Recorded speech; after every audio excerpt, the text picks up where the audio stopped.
शाम के बज चुके हैं 7 और मैं हाजिर हूं आपके साथ केमिस्ट्री का एक और इम्पोर्टेंट सेशन को लेकर के। और ये इम्पोर्टेंट सेशन है मेटर से रिलेटेड। पिछले क्लास में आपको मेटर का थ्योरी पढ़ाया गया था। इस सेशन में मेटर का ऑब्जेक्टिव कराया जाएगा, यानी कि जो भी आप थ्योरी पढ़े हुए हैं ना, उससे रिलेटेड हम लोग ऑब्जेक्टिव पढ़ने वाले हैं। तो साथियों, बिना देर किए और इस वीडियो को देखने से पहले जो होता है, पहले आप थ्योरी देख लीजिए, तब ये सारे क्वेश्चन आपको आसानी से समझ में आएंगे। तो आइए क्लास को शुरू करते हैं। चलिए, आज का पहला क्वेश्चन है कि बताइए कि कौन सी वस्तु द्रव्य नहीं है। आपको ये नोट में लिखवाए थे साथियों, आपको बताना है कौन सी वस्तु द्रव्य नहीं है। तो देखिए, द्रव्य होने के लिए क्या होता है कि वस्तु को स्थान घेरना चाहिए, ठीक है, द्रव्यमान होना चाहिए और उसे ज्ञान इंद्रियों द्वारा महसूस किया जाना, ज्ञान इंद्रियों द्वारा महसूस किया जाना चाहिए। ऑप्शन है कोयला, दूसरा है प्रकाश, तीसरा है लकड़ी और चौथा है कॉपर। साथियों, आपसे पूछा है कौन सा द्रव्य नहीं है। अगर आप इस थ्योरी को अच्छे से पढ़े होंगे, हमारे द्वारा पढ़ाई हुई थ्योरी को, तो ये क्वेश्चन को आसानी से कर लीजिएगा। आंसर क्या होगा जी? प्रकाश।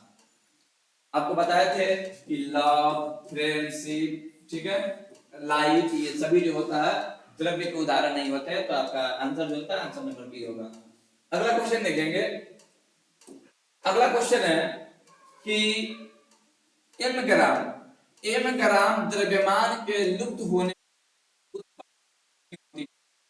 उत्पन्न ऊर्जा कितनी होती है? तो उत्पन्न ऊर्जा होती है E बराबर आमसी स्क्वायर, ठीक है, E बराबर आमसी स्क्वायर। तो ये तो फॉर्मूला ही गलत है, ये फॉर्मूला mc स्क्वायर, ये भी गलत है, ये भी गलत है। सही कौन है? तो E बराबर आमसी स्क्वायर। तो आंसर नंबर बी सही हो जाएगा साथियों। अगला क्वेश्चन, प्रकृति में जल किस अवस्था में पाया जाता है? आपसे पूछा है कि प्रकृति में जल किस अवस्था में पाया जाता है, बताना है साथियों।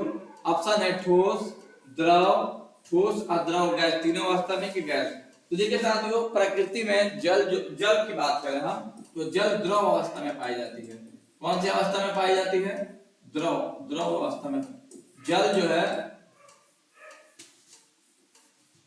जल द्रव अवस्था में पाई जाती है। लेकिन अगर पूछा जाए कि टोटल कितना रूप है, तो टोटल तीनों रूप में पाया जाता है, ठोस, द्रव और गैस में भी। लेकिन यहाँ पे आंसर हम जाएंगे बी, द्रव में पाई जाती है। अगला क्वेश्चन है कि ठोस अवस्था में अणुओं की गतिज ऊर्जा क्या होती है? कहा है कि ठोस अवस्था में अणुओं की गतिज ऊर्जा क्या होती है। देखिए, ये ठोस हो गया और इस ब्लॉक में ठोस के अणु हो गए। तो देखिए, ठोस के अणु जो है ना, ब्लॉक में एकदम ओवरलैप किए रहते हैं एक दूसरे में, तो इसकी गतिज ऊर्जा नहीं होती है, कम होती है, स्थितिज ऊर्जा ज्यादा होती है। तो कह रहा है कि ठोस अवस्था में अणुओं की गतिज ऊर्जा होती है गैस के अणुओं से अधिक, द्रव के अणुओं से अधिक, कि गैस के अणुओं के बराबर, कि द्रव के अणुओं से कम। साथियों, इसका आंसर बताइए क्या होगा जी? क्या होगा? तो आंसर होगा डी, द्रव के अणुओं से कम, क्योंकि इसके अणु रुके होते हैं। अगर ये रुके नहीं होते तो बहने लगते हैं, ठीक है, आंसर हो जाएगा डी। अगला क्वेश्चन साथियों, अगला क्वेश्चन है कि अंतराण्विक बल अधिक होता है किसमें? आपको बताना है अंतराण्विक बल किसमें अधिक होता है, ठोस में, द्रव में, गैस में, कि तीनों में समान? जवाब दीजिए साथियों कि इसका आंसर क्या होगा, किसमें सबसे ज्यादा होता है?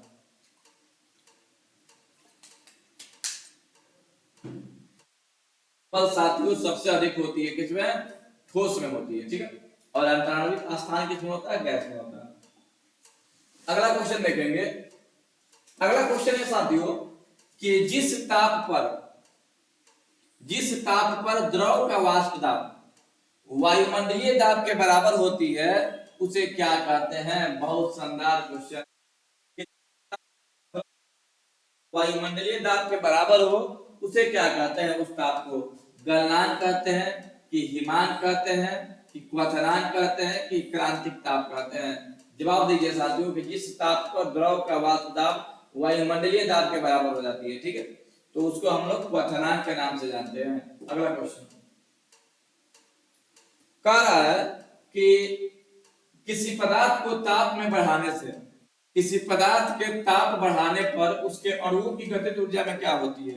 वृद्धि होती है, अपरिवर्तित होती है, कमी होती है, कि पहले कमी फिर वृद्धि होती है।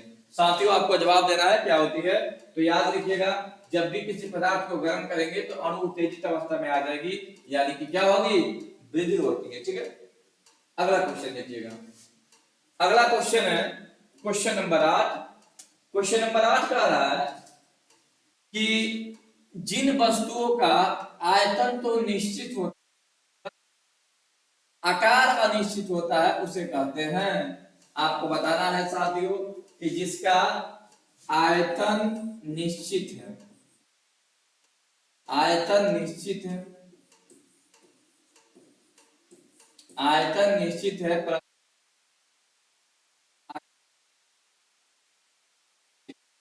तो उसे क्या कहेंगे बताइए। ऑप्शन आपके सामने है, बहुत बचकाना क्वेश्चन है।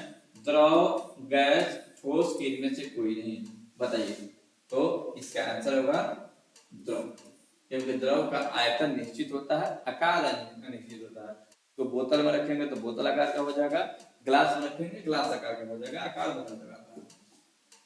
अगला क्वेश्चन कह रहा है कि अंतराण्विक बल नगण्य होता है। मैंने कहा रहा है क्वेश्चन 9 नंबर क्वेश्चन में कि अंतराण्विक बल नगण्य माने शून्य किसमें होता है? ठोस में, द्रव में, गैस में, कि इनमें से सभी? तो अंतराण्विक बल जो है सबसे कम होता है गैस में, तभी इसके अणु जो होता है उड़ता है। गैस क्या होता है? फ्लाई करता है। कारण क्या है कि अंतराण्विक बल जो है नगण्य है। अगला क्वेश्चन, अगला क्वेश्चन है साथियों कि निम्न पदार्थ ऊर्ध्वपातज है। ऊर्ध्वपातज पूछा जा रहा है। ऑप्शन है सल्फर, नौसादर, बर्फ की कोयला। ऊर्ध्वपातज देखिए, सब्लिमेशन आपको समझना है। सब्लिमेशन, सब्लिमेशन का मतलब होता है कि वैसा पदार्थ जो ठोस होता है लेकिन जैसे ही गर्म करते हैं वेपर में बदल जाता है, अब वेपर में बदल करके गायब हो जाता है। ठीक है, तो कौन ऐसा पदार्थ है? तो आंसर होगा नौसादर। आपसे कई बार एग्जाम में क्वेश्चन पूछा है कि नौसादर का फॉर्मूला बताइए, तो नौसादर का फॉर्मूला होता है NH4 ठीक है, अमोनियम क्लोराइड को नौसादर कहते हैं। ठीक है, आगे बढ़ते हैं। अगला क्वेश्चन है कि प्रेशर कुकर, प्रेशर कुकर में खाना जल्दी पक जाता है। क्वेश्चन है साथियों कि प्रेशर कुकर में खाना जल्दी पक जाता है, क्यों? जवाब देना है जी। जल का क्वथनांक बढ़ जाता है इसलिए, कि जल का क्वथनांक कम हो जाता है इसलिए, कि दाब स्थिर रहता है इसलिए, कि कोई पदार्थ बाहर नहीं निकलता इसलिए। जवाब आपको देना है, बताइए कि इसका जवाब क्या होगा।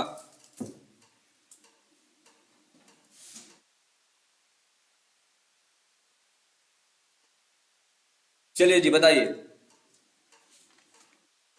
क्या होगा जी। तो प्रेशर कुकर में खाना जल्दी पकने का कारण क्या है? क्योंकि जल का क्वथनांक जो होता है बढ़ जाता है। ठीक है, तो जब खाना जल्दी बन जाती है। अगला क्वेश्चन, गैस द्रव की वह अवस्था है, कह रहा है कि गैस द्रव की वह अवस्था है जिसका आयतन और आकार दोनों निश्चित होता है। आयतन निश्चित, आकार अनिश्चित होता है, कि आयतन अनिश्चित, आकार निश्चित होता है, कि आयतन तथा आकार दोनों अनिश्चित होता है। साथियों जवाब दीजिए कि गैस में, गैस द्रव की अवस्था, गैस में क्या होता है? तो गैस में आकार और आयतन दोनों अनिश्चित होता है। आंसर नंबर डी होगा जी। ठीक है, अगला क्वेश्चन, अगला क्वेश्चन है कि निम्न में से कौन सा उत्फूलन आए थे जी पिछले वीडियो में? उत्फूलन क्या होता है आपको बताना है। कह रहा है कि बताइए कौन सा उत्फूलन है। ठीक है, उत्फूलन का काम होता है कि अपने पदार्थ अपने में से नमी को देना। MgSO4, Na2CO3 ZnSO4 कि NaHCO3। तो साथियों इसका आंसर होगा बी, क्योंकि इसी में जल है, जल है तभी तो ये जल को दे पाएगा, तो दे पाएगा तो आंसर हो जाएगा बी। और ऐसे भी यहाँ पे 10 होना चाहिए था। अगला क्वेश्चन,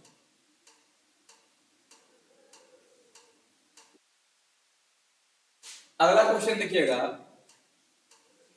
कि बिना गर्म किए किसी ताप पर, बिना गर्म किए किसी ताप पर किसी द्रव की सतह से अणुओं को धीरे धीरे वायु में मिलने की प्रक्रिया को क्या कहते हैं? बिना गर्म किए, बिना गर्म किए। मान लेते हैं कि कोई पानी है, आप देखते होंगे घरों में, हिंदू धर्म में बाबा बाबा के घर में जो होता है पानी रखा जाता है। आप सुबह भर के पानी रख दीजिए, सुबह उठिएगा तो देखिएगा, पता आपको लगेगा, महसूस होगा कि बाबा पी गए हैं। क्यों? क्योंकि ये पानी उड़ जाता है। पानी क्या होता है? फ्लाई कर जाता है, उड़ जाता है, वाष्पित हो जाता है। तो अणुओं में धीरे धीरे वायु में मिलने की क्रिया को क्या कहते हैं? यानी ये जो जल के अणु है वायु में मिल जाते क्या कहलाते हैं? क्वथन कहलाते हैं, निर्वात आचरण कहलाते हैं, कि वाष्पन कहलाते हैं, कि आचरण कहलाते हैं? बताइए साथियों, इसका आंसर क्या होगा? अगर आप जानते हैं तो कमेंट बॉक्स में जवाब दीजिए। 9th क्लास का क्वेश्चन है ये, तो आंसर होगा सी, वाष्पन। क्या होगा ये? वाष्पन होगा। अगला क्वेश्चन, जब बर्फ पिघलते हैं, क्वेश्चन है जी कि जब बर्फ पिघलते हैं तो अणुओं की स्थितिज ऊर्जा क्या होती है? जब बर्फ पिघलते हैं तो अणुओं की स्थितिज ऊर्जा क्या होती है? अपरिवर्तित रहती है, घटती है, बढ़ती है, इनमें से कोई नहीं। जवाब दीजिएगा जी कि जब बर्फ पिघलती है तो क्या होता है? जब बर्फ पिघलती है तो क्या होता है?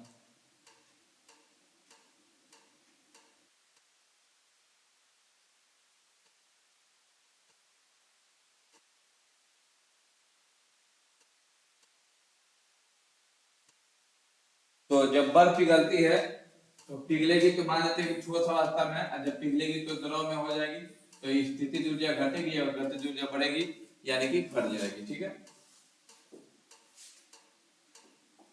अगला क्वेश्चन देखिएगा। अगला क्वेश्चन है कि ऊर्ध्वपातन में सर्वप्रथम क्रिया होती है। ऊर्ध्वपातन में सर्वप्रथम क्रिया क्या होती है? गर्मी पाकर अणुओं की गतिज ऊर्जा में अत्यधिक वृद्धि होती है, कि अणुओं के बीच आकर्षण बल, कि ठोस का द्रव में अल्पकाल के लिए परिवर्तन, कि अणुओं का स्वतंत्र हो जाना। तो साथियों बताइए इसके आंसर क्या होगा? इसका आंसर होगा ए, गर्मी पाकर अणुओं की गतिज ऊर्जा में अत्यधिक वृद्धि हो जाना, जिससे वो वाष्प में परिवर्तित हो जाती है। अगला क्वेश्चन है कि निम्न में से कौन सायुग्म यौगिकों को प्रदर्शित करता है? यौगिक को कौन प्रदर्शित करता है? शहद और नमक, दूध और पानी, शहद एवं पानी, पानी एवं साबुन। आपको बता रहा है कि कौन सा यौगिक को रिप्रेजेंट कर रहा है। तो देखिए, शहद यौगिक नहीं है, पदार्थ है। नमक यौगिक है, तो ये गलत है, दोनों प्रेजेंट नहीं कर रहा। दूध और पानी ये भी नहीं कर रहा, शहद एवं पानी ये भी नहीं कर रहा, तो आंसर क्या होगा? पानी एवं साबुन। ठीक है, अगला क्वेश्चन। अगला क्वेश्चन है कि भूगर्भ में सबसे अधिक मात्रा में पाया जाने वाला धातु कौन है? भूगर्भ में सबसे अधिक मात्रा में पाया जाने वाला धातु कौन है? ऑप्शन है लोहा, तांबा, एल्युमिनियम की चांदी। तो साथियों जवाब दीजिए इसका क्या होगा जी? इसका आंसर होगा सी, एल्युमिनियम। एल्युमिनियम 8 दशमलव लगभग 27 से 28% पाया जाता है। ठीक है, कहीं कहीं 8.8 भी लिखा रहता है, 80% लिखा रहता है, 8.8। अगला क्वेश्चन, अगला क्वेश्चन है कि जल में घुलनशील अशुद्धियां, जब जल में अशुद्धियां घुल जाती है तो क्या होता है? जल में अघुलनशील अशुद्धियां इसके क्वथनांक को कम कर देती है, कि क्वथनांक को बढ़ा देती है, कि हिमांक को बढ़ा देती है, कि हिमांक पर कोई प्रभाव नहीं डालती है? जवाब दीजिए क्या होगा इसका। ठीक है,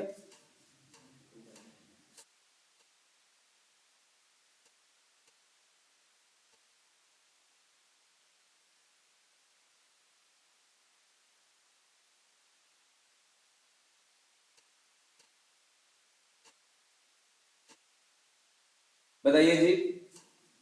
तो इसका आंसर होगा बी, क्वथनांक को बढ़ा देती है। ठीक है, अगला क्वेश्चन देखिएगा। अगला क्वेश्चन है कि नौसादर नौसादर नौसादर और नमक को पृथक किया जा सकता है। नौसादर और नमक को कैसे पृथक बताना है आपको?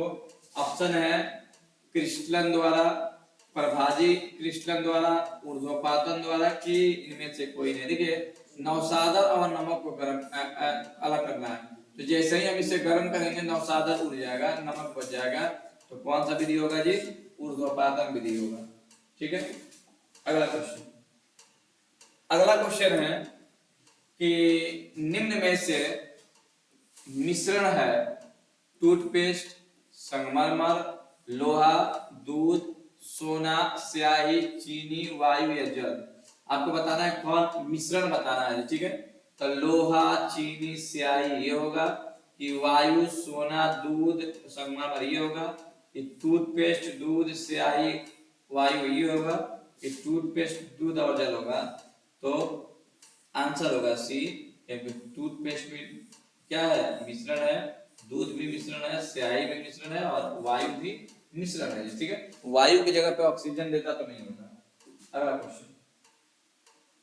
अगला क्वेश्चन है कि निम्नलिखित में से रासायनिक परिवर्तन नहीं है। साथियों आपको बताना है कि निम्नलिखित में कौन रासायनिक परिवर्तन नहीं है। कोयले का जलना, दूध का सड़ना, वाष्प का बनना, कि जल का निर्माण। साथियों आपको ये तीन चीज में से बताना है कि कौन होगा। ठीक है, तो इसका आंसर होगा जल का वाष्प का बनना, ये हो जाएगा ऑप्शन नंबर सी, क्योंकि वाष्प बनने से कोई नया पदार्थ नहीं बनता। अगला क्वेश्चन है कि धातु के बर्तन में रखा दूध निम्न में से किस परिस्थिति में सर्वाधिक शीघ्रता से ठंडा होगी। धातु के बर्तन में रखा दूध निम्न में से किस परिस्थिति में सर्वाधिक शीघ्रता से ठंडा होगी। मैंने आपको, और दूध को ठंडा करना कैसे होगा?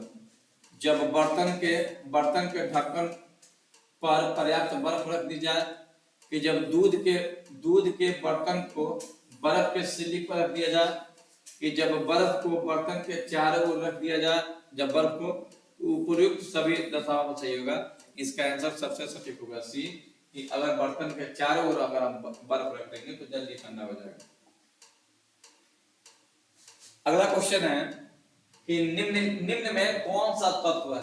आपको बताना है साथियों कि निम्न में कौन सा तत्व है। ऑप्शन है सिलिका, कांच, मैग्नीशियम, इनमें से कोई नहीं। तो आंसर होगा क्या जी? मैग्नीशियम। मैग्नीशियम जो है तत्व है, आंसर नंबर सी। ठीक है, अगला क्वेश्चन है कि अंतराण्विक स्थान अधिक होता है। आपको बताना है कि अंतराण्विक स्थान अधिक होता है किसमें? ठोस में, द्रव में, गैस में, कि सभी में समान। तो अंतराण्विक स्थान की बात करें तो अणुओं के बीच सबसे ज्यादा गैप होता है गैस में। ठीक है, तो आंसर होगा गैस। ठीक है, आंसर क्या होगा जी? गैस। तो इसी के साथ आप लोग जितने भी क्वेश्चन देखे हैं, अगर आप थ्योरी अच्छे से पढ़े होंगे तो कोई भी ऐसा क्वेश्चन नहीं होगा जो आपको दिक्कत करता होगा। तो इसी तरह आप लोग जो होता है प्रतिदिन जो है चैनल पे बने रहिए, वीडियो को देखते रहिए, और जो भी आपको समझ में ना आता है कमेंट में उसका जो होता है क्वेश्चन लिखिए, सोल्यूशन कराने का प्रयास किया जाएगा। और बहुत जल्द टेलीग्राम की व्यवस्था करने वाले हैं, और आप लोग मन लगा कर पढ़िए। इस वीडियो में इतना ही। जय